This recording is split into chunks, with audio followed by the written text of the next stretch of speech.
point layer overlays individual locations onto a map, representing them with shapes such as circles or triangles. The size of the points in your layer can either be fixed to a single size or sized using the values from a measure or expression. You can highlight differences in values further by coloring by measure. To create a map chart in Qlik Sense, drag a map chart onto your sheet. From Layers in the Properties panel, click Add Layer and select Point Layer. In Dimensions, click Add and select a field containing point data to use as the dimension. In this example, we'll select the field City.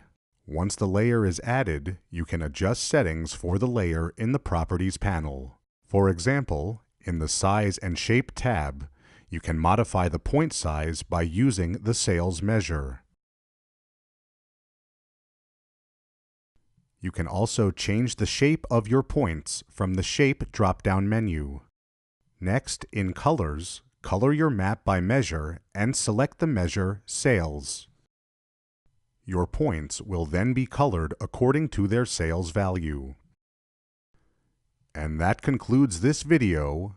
Thanks for watching.